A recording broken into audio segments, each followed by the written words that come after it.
He walked into my office at 9 in the morning and started screaming. Not raising his voice, screaming. My colleagues stopped typing. My assistant stood up from her desk. The receptionist in the hallway went completely still. He pointed at me across the conference table and said I had no right to be there. That I was trying to sabotage him, that my family had warned him about me. There were 4 other people in that room. Not one of them said a word. I kept my hands flat on the table. I did not move. I did not speak. My mother called me on a Tuesday. Not a Sunday when she usually calls, not in the evening when she has time to talk. A Tuesday afternoon while I was between meetings and I could hear the television playing in the background on her end. She didn't ask how I was doing. She said, "I need to tell you something and I need you to not make it a whole thing." I already knew it was going to be a whole thing. It always was. She told me Thanksgiving this year was going to be at Renee's house. Renee is my younger sister. She married Derek in September. A small ceremony in someone's backyard, and I had been there. I smiled. I stood in the photographs. I thought things were fine. My mother said Derek had mentioned to Renee that he wasn't comfortable yet, that family gatherings were stressful for him, that he needed the space to feel calm. She said all of this while the television played in the background, and I stood in the hallway outside my office listening to her choose her words very carefully. Then she said it. "He thinks you'd ruin the vibe."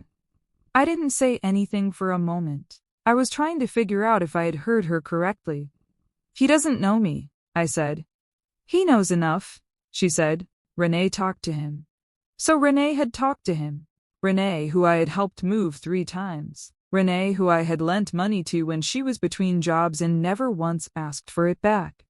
Renee, who I drove to the emergency room at 2 in the morning the year before because she didn't want to be alone and didn't want to call an ambulance.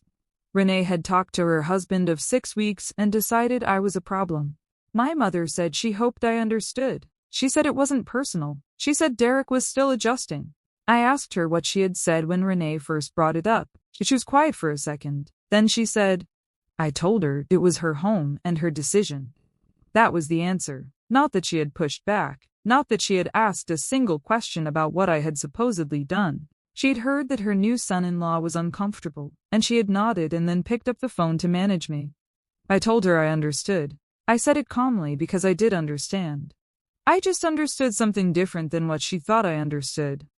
After we hung up, I sat at my desk for a long time. I didn't cry.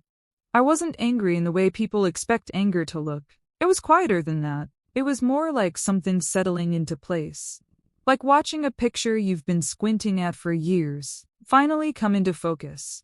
My mother had made a choice. She had looked at the situation, weighed her options, and decided that Derek's comfort, a man she had known for less than a year, was worth more than my seat at a table I had been sitting at my entire life. She didn't ask what happened. She didn't ask my side. She just needed me to not make it a whole thing.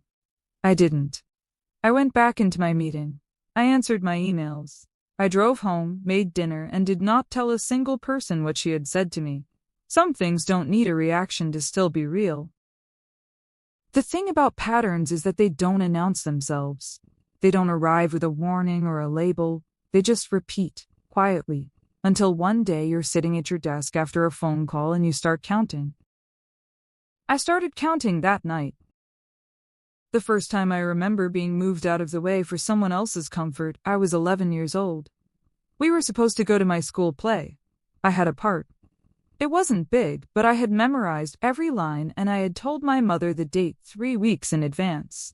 The afternoon of the show, my aunt called with a problem. I don't even remember what the problem was now. Something that could have waited. My mother left to help her, and my father stayed home because he didn't want to drive alone. And I sat in the back of a neighbor's car instead and looked for their faces in the audience the entire time.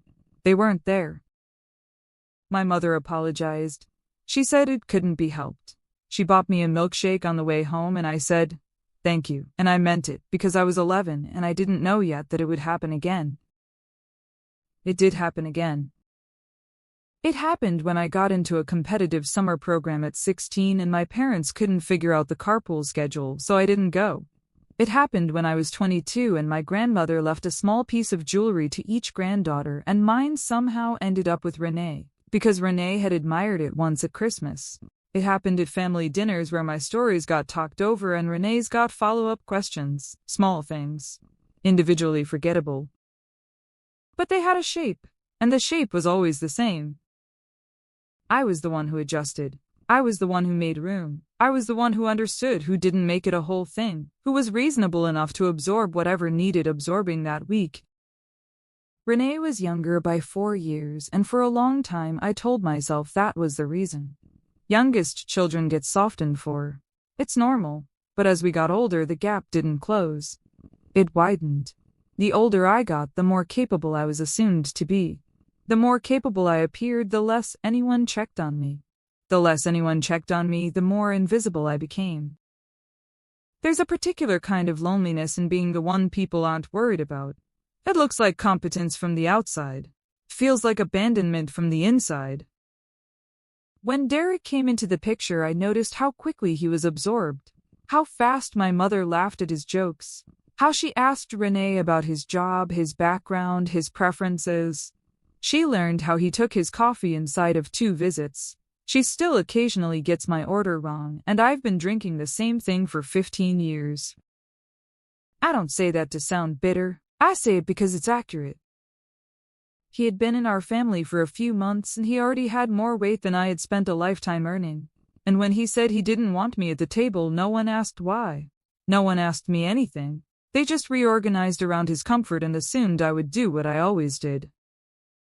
Just absorbed, disappeared. This time was different, though. I was done adjusting. The application came across my desk on a Monday morning, 3 weeks after my mother's phone call. I almost missed it. We process a high volume of small business loans, and I don't always look at the names before I look at the numbers. But something made me slow down that morning. Maybe it was the business address, which was in a neighborhood I recognized. Maybe it was the co-signer's last name, which was my sister's married name now, which was his name. I looked at the name on the top of the file. Derek. I sat with that for a moment. Then I pulled up the full application and read it carefully, the way I read every file that comes to me. That is my job. That is what I was hired to do. I've been doing it for 11 years and I'm good at it, which is the only reason any of this matters. The numbers were not good. The business had been operating for less than 18 months. The revenue projections were optimistic in a way that suggested he had written them himself without professional guidance. There were 2 existing lines of credit already stretched close to their limits. The collateral he listed was partially co-owned, which complicated the picture considerably. None of this was unusual. I see applications like this regularly. Most of them I work through carefully and find a path forward, or I don't, and either way I document everything and I move on. I flagged it for a second review, which is standard procedure when the risk profile requires it. I did not reassign it. That would have required an explanation I wasn't prepared to give, and more importantly, it would have been dishonest. I was the senior officer on rotation. It was my file. I did not tell anyone in my family. Derek's appointment was scheduled for the following Wednesday at 9 in the morning. I assumed he would see my name on the confirmation and either reschedule or come prepared for a professional conversation. I had underestimated how much my mother had told him, or how much Renee had, or how little he thought of me. He walked in at 9:05. He was mid-sentence with the receptionist when he looked up and saw me standing at the head of the conference table. The change in his face was immediate. He didn't sit down. He didn't say good morning. He looked at me the way someone looks at a thing that has no right to be where it is, and then he started talking. Not to me exactly, more at the room, saying I had no business being involved, that this was a conflict of interest, that my family had told him what I was like, that I had clearly arranged this on purpose to humiliate him. My assistant was standing near the door. 2 junior colleagues were at the side table. The receptionist had followed him partway down the hall and stopped there. I let him finish. Then I said quietly and clearly that the appointment had been scheduled through standard rotation, that he was welcome to request a reassignment if he preferred, and that any decision made on his file would be fully documented and reviewed according to institutional policy. He called me a name, then he left. I stood at the head of that table for a moment after the door closed. The room was very quiet. And something in me that had been waiting a long time finally went still. I filled the incident report before lunch. Not out of anger, not to protect myself though. It did that too. I filled it because it was the correct procedure when a client behaves in a threatening manner towards staff, and because I have spent 11 years building a reputation on doing things correctly. I was not going to stop doing that for Derek. The report was factual. Time of arrival, exact words used, names of everyone present. I wrote it the same way. I write everything without editorial, without emotion, just the sequence of events in the order they occurred. My manager read it that afternoon. She asked if I was all right. I told her I was fine, which was true. She told me the file would be reassigned and the incident logged. I thanked her and went back to my desk. I did not call my mother. I did not call Renee. I did not send a single message to anyone in my family explaining what had happened. They would find out or they wouldn't, and either way it was no longer something I was going to manage for them. That was the change, not dramatic, not announced. I simply stopped managing. Derek, it turned out, was not finished.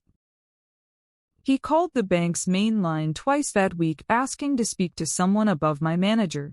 He sent an email using language that my manager later described to me as deeply concerning.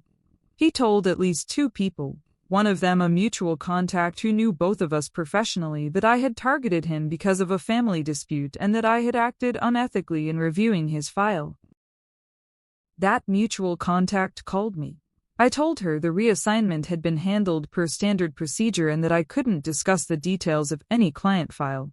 She was quiet for a moment and then she said, "He told me you'd say something like that." I thanked her for calling and ended the conversation. The thing about accusations made loudly in professional spaces is that they invite scrutiny. Derek had invited scrutiny. His file, now reassigned, was reviewed thoroughly. The application was declined. The documentation was clean and thorough because I had made sure of that before I ever knew who he was. There was nothing to question about the process. The only thing visible was his behavior. Word moves in professional circles in ways people underestimate. I heard through my manager weeks later that he had approached 2 other lending institutions with the same application. Both had declined. I don't know if the incident had traveled or if the numbers simply were what they were. Probably both. My mother called me in November. She said Thanksgiving had been tense. She said Derek and Renee had argued. She said she didn't really understand what had happened with the bank situation, but that it had caused some stress. She asked if I wanted to come for Christmas. I told her I had other plans, which was true. She didn't ask what the plans were. I didn't offer. I spent Christmas at a friend's house at a table that was loud and warm and full of people who had chosen to be there. I ate too much. I laughed at things that were genuinely funny. I drove home in the dark with the heat on and the radio low, and I felt something I hadn't felt in a long time. Not relief exactly. Just space. Room to breathe without shrinking first. Some seats when you finally leave them turn out not to have been yours at all.